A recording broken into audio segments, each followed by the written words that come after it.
وقودها الناس والحجارہ کہ اے ایمان والو اپنے آپ کو بھی اور اپنی اولاد کو جہنم کی اس آگ سے بچاؤ جس کا ایندھن انسان اور پتھر ہے۔ اللہ رب العزت نے ہر مومن کو قیامت تک کے ہر مومن کو اور مومنہ بندیوں کو دو ذمہ داری عطا فرمائی ہے کہ تم اپنے آپ کو بھی جہنم سے بچانا اور اپنی اولاد کو بھی جہنم کی آگ سے بچانا، یعنی اس راستے پر نہ چلنا، اس راہ پر نہ جانا جس راہ پر اور جس راستے پر جانے کے بعد تم جہنم کا ایندھن بن جاؤ یا تمہاری اولاد کو بطور سزا جہنم کے اندر داخل کیا جائے۔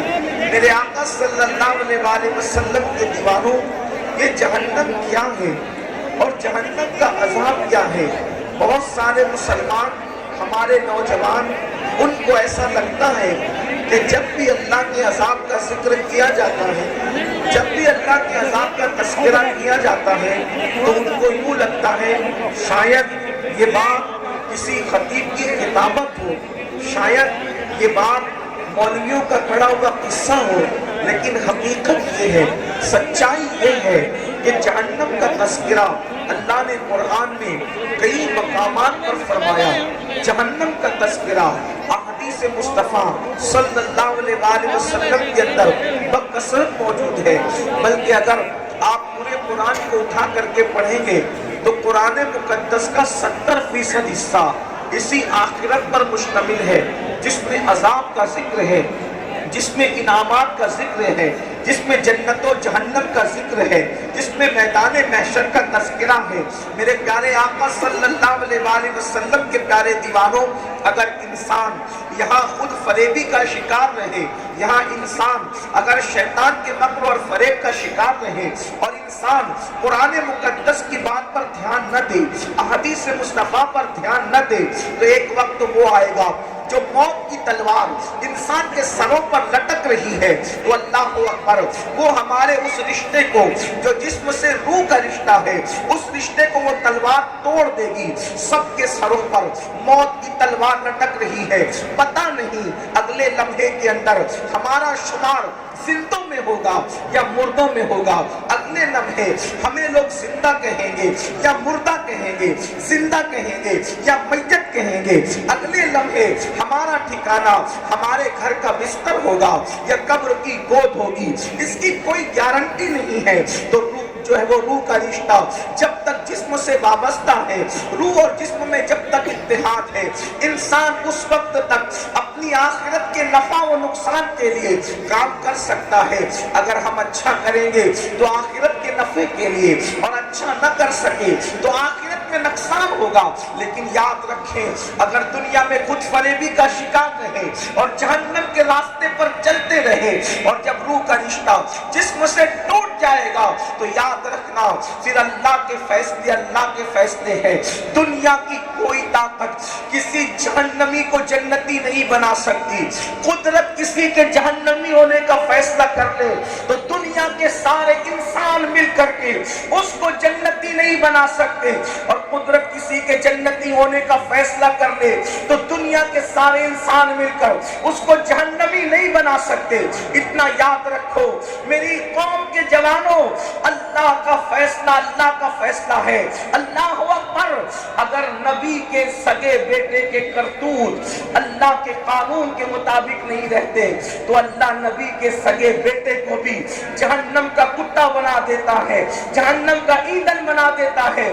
کیا خیال ہے آپ کا، جب نوح علیہ السلام کا بیٹا جہنم کے اندر داخل کیا جائے گا اس کے اپنے کرتوت کی بنیاد پر، جب لوط علیہ السلام کی بیوی اس کے اپنے کرتوت کی بنیاد پر جہنم کے اندر داخل کی جائے گی، اس وقت کے حالات کیا ہوں گے؟ اللہ اکبر، اللہ اکبر۔ نبی کا سگا چچا حضرت ابراہیم علیہ السلام جیسے پیغمبر، جلیل القدر پیغمبر کا سگا چچا آزر کی شکل میں اللہ اکبر بچھو بنا کر اس کو جہنم میں داخل کیا جائے گا۔ اب آپ اندازہ فرمائے جس دن اللہ کے قانون کے مطابق نبی کا چچا آزر کی شکل میں، نوح علیہ السلام کا بیٹا کنان کی شکل میں، لوط علیہ السلام کی بیوی، اللہ اکبر، جب جہنم کے اندر یہ داخل کیے جائیں گے، اور اس کا ذکر قرآن میں آ چکا، قرآن اس کو بیان کر چکا، اور قرآن میں بیان کرنے کا مقصد یہ ہے، اللہ بتا رہا ہے کہ اگر ہمارے قانون کے خلاف کوئی عمل کرے تو ہم رشتے ناتے نہیں دیکھتے، ہم قبیلے خطے نہیں دیکھتے، پھر ہمارا فیصلہ ہے۔ آپ مجھے بتائیں کیا قرآن مقدس کی یہ تعلیمات ہمیں پکار کر نہیں کہہ رہی ہے کہ اگر اچھا کرو گے تو اچھا پاؤ گے؟ میرے آقا نے اسی لیے فرمایا البر لا یبلا والذنب لا ینسا والدیان لا یموت اعمل ما شئت کما تدین تدان۔ اللہ کے رسول صلی اللہ علیہ وآلہ وسلم فرماتے ہیں نیکی کبھی پرانی نہیں ہو سکتی، گناہ کبھی بھلایا نہیں جا سکتا، اور بدلہ دینے والے خدا کو کبھی موت نہیں آ سکتی۔ اور پھر فرمایا جیسا تم کرو گے ویسا ہی پاؤ گے، تو تم جو چاہو کرو، پھر تمہارے دل میں جو آئے وہ کرو، مگر اتنا یاد رکھنا جیسا کرو گے ویسا بھرو گے۔ تو قرآن مقدس میں اللہ نے فرمایا اپنے آپ کو اور اپنی اولاد کو جہنم کی اس آگ سے بچاؤ جس کا ایندھن انسان اور پتھر ہے۔ یاد رکھنا اللہ کے عذاب کو دنیا میں کوئی ایسا پیدا نہیں ہوا جو میرے اللہ کے عذاب کو برداشت کر سکے۔ جانتے ہیں ایک قاری قرآن نے سیدنا فاروق اعظم عمر ابن خطاب کے سامنے قرآن کی ایک آیت تلاوت کی، ان عذاب ربک لواقع ما لہو من دافع، بے شک تیرے رب کا عذاب واقع ہو کر کے رہے گا، بے شک تیرے رب کا عذاب واقع ہو کر کے رہے گا، اور جب تیرے رب کا عذاب واقع ہوگا تو دنیا کی کوئی طاقت اس عذاب کو تجھ سے دور نہ کر سکے گی۔ اللہ اکبر! یہ آیہ کریمہ سن کر فاروق اعظم پر اللہ کا اتنا خوف اور خشیت طاری ہوئی کہ فاروق اعظم بے ہوش ہو کے زمین پہ گر پڑے، اور کم و بیش 1 مہینے تک عمر ابن خطاب بیمار رہے۔ وہ عمر ابن خطاب جس کو رسول اللہ نے جنت کی بشارت دی تھی، وہ عمر ابن خطاب جس کا ذکر توریت میں ہے، جس کا ذکر انجیل میں ہے، جس کی شان قرآن میں بیان کی گئی ہے، آپ مجھے بتائیں ایسے لوگ جن کو جنت کی بشارت دی جائے، وہ لوگ اللہ کے عذاب کو سن کر، خدا کے عذاب کی آیتوں کو سن کر 1 مہینے تک بیمار پڑے اور بے ہوش پڑے رہے۔ اللہ اکبر! اور ہمارا حال یہ ہے، وہ کون سا گناہ ہے جو اپنی زندگی میں نہیں؟ میری قوم کے جوانوں، کبھی اپنے چہرے کو آئینے کے اندر دیکھنا، اتنا خوبصورت چہرہ، اتنا حسین چہرہ اور اتنا نازک سا وجود جب یہ جہنم کے اندر گناہوں کی وجہ سے ڈالا جائے گا تو افسوس، کیا یہ ہمارا وجود اللہ اکبر خدا کے عذاب کو برداشت کر سکے گا؟ سوچو تو صحیح، کمزور کتنا ہے انسان کی کمزوری کا عالم یہ ہے کہ انسان تو آگ برداشت نہیں کر سکتا۔ آگ تو آگ ہے، ہم ٹھنڈی برداشت کرنے کے قابل نہیں ہے۔